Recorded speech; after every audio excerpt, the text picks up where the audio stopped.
General Manager Jonathan Coachman is in the ring with a special announcement concerning Randy Orton. Orton is hereby suspended indefinitely. Why? Because he beat up John Cena's father and forced him to watch. Never mind the fact that it was Coach who scheduled a match between Orton and Cena's father in the first place.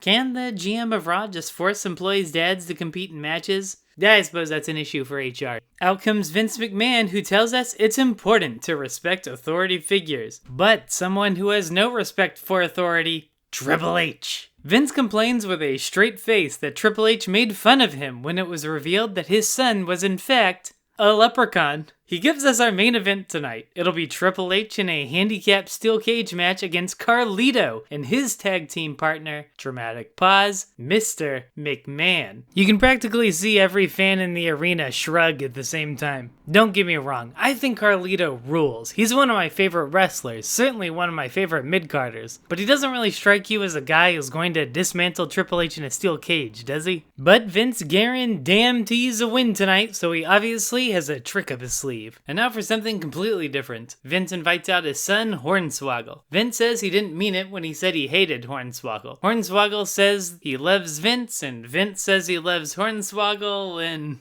yeah, it's kind of weird. Now that Hornswoggle is a McMahon, he'll have to get used to more power and responsibility, as well as advances from the ladies. Vince tells us one lady in particular has had a keen eye on Hornswoggle, and that lady is Melina. Hornswoggle's looking shy while Melina says she thinks he's really cute. She wants to get to know him better. Then Melina says, "What do you say, horny?" Speaking of horny, Hornswoggle just slams his body into Melina and they roll around for a while. But I guess she's into it. So off the happy couple goes and Vince reminds them to always use protection. Alright, the Hornswoggle thing is really weird and awkward. And not because Hornswoggle's a dwarf. It's because he acts like he's either an 8-year-old human or a 3-year-old dog. Hornswoggle is a grown-ass man. Have some dignity. Coach tells Vince that hooking his son up with one of his employees was a very generous thing to do. Since he's in such a giving mood, how about he do old Jonathan Coachman a favor? He wants to be the permanent GM of Raw. But John Cena has something to say about that. Actually, he has nothing to say about it. Instead, he just attacks Vince and Coach. Nice. An angry Vince says there's going to be a championship surrender ceremony. Cena can beg to keep his title, but it'll be up to Jonathan Coachman on whether he keeps it. Ooh, and mercifully, the segment comes to an end. There's so much happening, I'm honestly not sure how to rate this segment. It's almost 20 minutes long, and it's all over the place. Vince is bad because he hates Triple H. Vince is good because he helps Hornswoggle. Nope, he's bad because he hates Cena. What's the word? Excessive.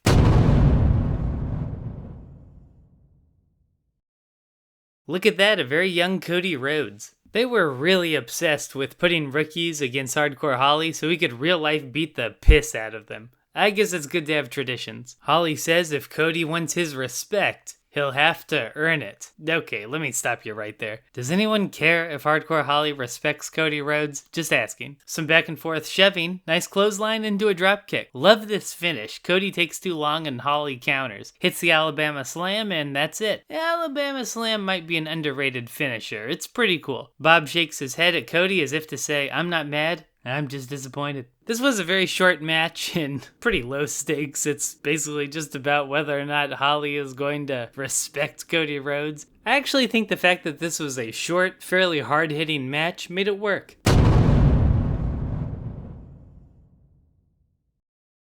Orton calls Cena a coward for getting himself disqualified at Unforgiven. Ugh, that's a pretty lame way to end a pay-per-view with a disqualification. But at least they had Cena's dad kick Orton's head in, that's kind of fun. So yeah, Orton says he was winning the match and got screwed when Cena got DQ'd. The man has a point. Anyway, we got Santino Marella and Maria, and damn, he's facing Ron Simmons. 2 weeks ago, he caught Ron Simmons talking to Maria and beat the hell out of him backstage in front of her. Gotta say, that's pretty toxic, bro. Ron chases Santino around the ring for a bit. Goes for an Irish whip, but Ron isn't too interested in that. Some awful looking clotheslines. I don't know that I'm feeling Ron's choice of wrestling gear. It's obvious Ron couldn't take much of a bump, but couldn't they have at least disguised that better by having him actually dressed to wrestle? Santino wanders off and gets counted out. So Ron Simmons gives a 20-minute promo about how much the wrestling business means to him.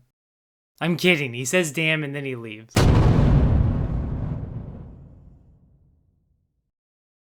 The Diva search is now on WWE.com. Fans still vote on who gets eliminated, and they still make us watch a fairly lengthy recap of Diva Limbo. They all basically say the same thing. Diva Limbo was super fun, but super challenging. He's a midget. The correct term is leprechaun. Okay, that was funny. Melina asks Julian if she can keep a secret. Of course, no one bothers to ask the cameraman standing right there if he can keep a secret. Shocker, Melina's only dating Hornswoggle because Coach told her she'd get a shot at the women's title if she did. So we're just full on pimping off the women's #1 contendership now. Anyway, this reveal doesn't really do anything for me. It's not really a swerve or anything. Melina just kind of blurts out that, no, I'm still a heel. The Highlanders show up. Oh my gosh, is that a young John Silver? No, it isn't. My bad. Anyway, the Highlanders challenge Cade and Murdoch to a kilts on a pole match. When the tag champs refuse, the Highlanders decide to flash them. And Cade and Murdoch just kind of stand there and enjoy the show, I guess. Okay. That was quite the roundup of skits and promos, so I'm giving it a rating.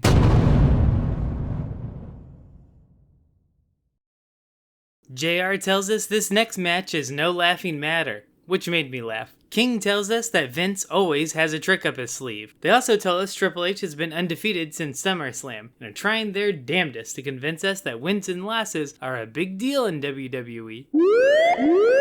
Match starts and Vince immediately attempts to escape, but is stopped short. The genetic jackhammer gets dropped on his grapefruits. Carlito hits a low blow and sends Triple H into the steel. Never try to back body drop Triple H. Vince rammed into the cage. Carlito rammed into Vince. Triple H wants the pedigree, but instead gets a backstabber. All three men go up on top, but Triple H knocks Carlito to the floor.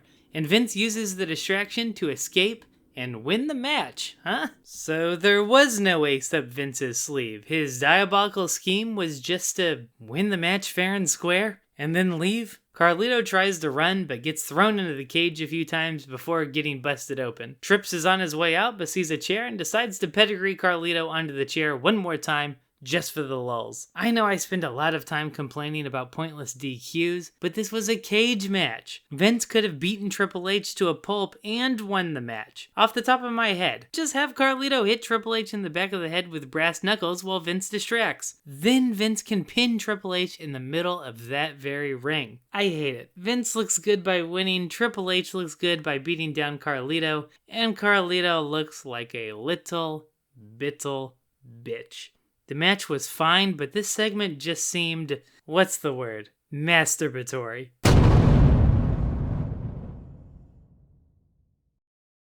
How do you tell us you hate tag team wrestling without telling us you hate tag team wrestling? How about by skipping the WWE Tag Team Champions entrances and the whole beginning of the match? It's tag champs Lance Cade and Trevor Murdoch versus Paul London and Brian Kendrick. And we start in media res right after a commercial break. This is one of those incredibly dumb types of matches that only happens in pro wrestling where you have to beat the champions in order to get a title shot against the champions. Why are Cade and Murdoch on the hard cam side? Kendrick enters the match in style. Man, Kendrick really kicks this match up a notch. I'm loving this flippy dropkick thing he does. Did I mention the Highlanders were ringside for some reason? Kendrick hits his finisher and the Highlanders interfere and beat down him and Paul London. The announcers are going on about how London and Kendrick obviously had this match won. But they did win, right? They won via disqualification, so they should get a title shot. None of this makes a lick of sense. And the worst part is the Highlanders keep going on about how, well, we get the title shot now, we get the title shot now. And even King and JR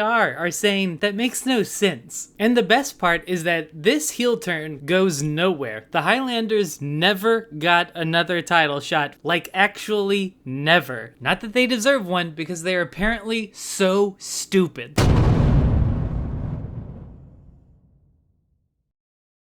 Oopsie daisy, I think I must have switched off Raw and turned on a horror movie, because Hornswoggle spies on Melina in the shower, then chases her through the halls laughing while she screams. Then he steals her towel. That's just a dick move. See, this is what I'm talking about. This man is undateable. Meanwhile, Vince brags about his victory over Triple H and pretends like it matters at all.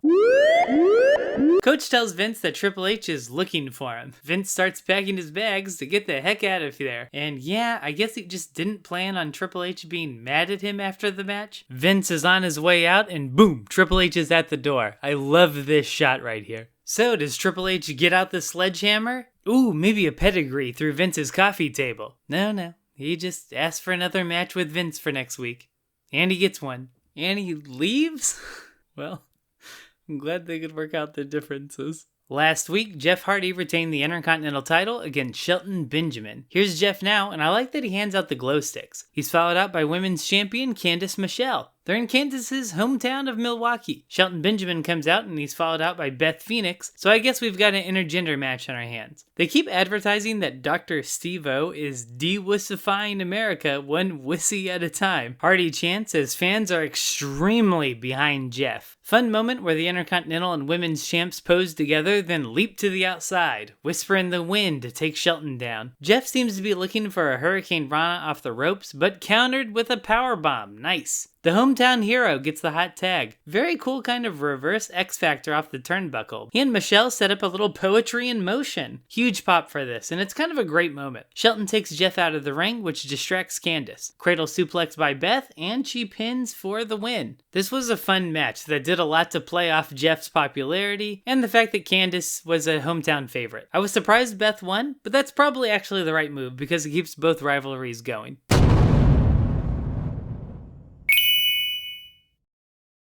I'm really distracted by the fact that these two fake journalists are wearing the same shirt. Coach tells us in a few moments we'll see the end of John Cena's reign as WWE Champion. He then reveals that his indefinite suspension of Randy Orton for handcuffing Cena and beating his dad in front of him is actually just a 24-hour suspension. He adds that he wish he could have beaten Cena's dad himself. Wait, so why did you suspend Orton at all? This reminds me of the Hornswoggle thing where the heel pretends to be a good guy and then in a backstage segment just casually says, "Nah, I was just doing it for a women's title shot," or "Nah, the suspension is just for a day." There's no dramatic swerve or payoff, just a series of pointless events. Ooh, hints of a returning Chris Jericho. Seriously though. Save us, Y2J. We get a recap explaining why this ceremony is happening. Then Coach stands in the ring and explains it to us again. Dude, Cena attacked you, you don't appreciate it. It's not a jigsaw puzzle. Coach wants Cena to beg to keep his title. Cena responds by taking his shirt off. This is yet another situation where Coach and Vince need a big monster wrestler or a faction working for them. Instead, Coach just threatens to sick the security guards on Cena, and that doesn't feel particularly threatening. Lillian Garcia interrupts and says, actually, according to Mr. McMahon, Cena won't be stripped of the title, and instead we'll have a main event of John Cena versus Jonathan Coachman in a tables match. What? So, STFU and FU through a table. Hornswoggle appears and Cena says, "Thank you, Mr. McMahon." That's the kind of plot twist that's clever until you think about it for 5 seconds. So, did Lillian Garcia just take orders from Hornswoggle, knowing that it would piss off Vince McMahon? Did Hornswoggle crank call Lillian and do his best Vince McMahon impression? I thought Hornswoggle wanted Vince to like him, so why would he screw up Vince's plan? I checked the next episode of Raw and Vince doesn't even mention any of this next week.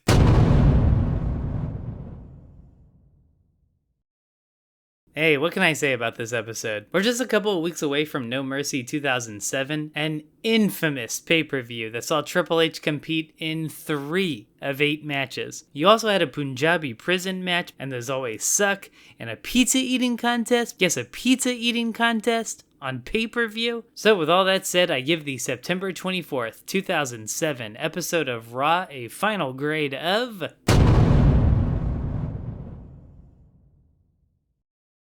Hey, thanks for watching. Please like and subscribe so I can keep doing this. It's a huge help. I need a good one next time, so I'm turning to the September 18th, 2003 episode of SmackDown, featuring a 1-hour Iron Man match between Kurt Angle and Brock Lesnar. See you then.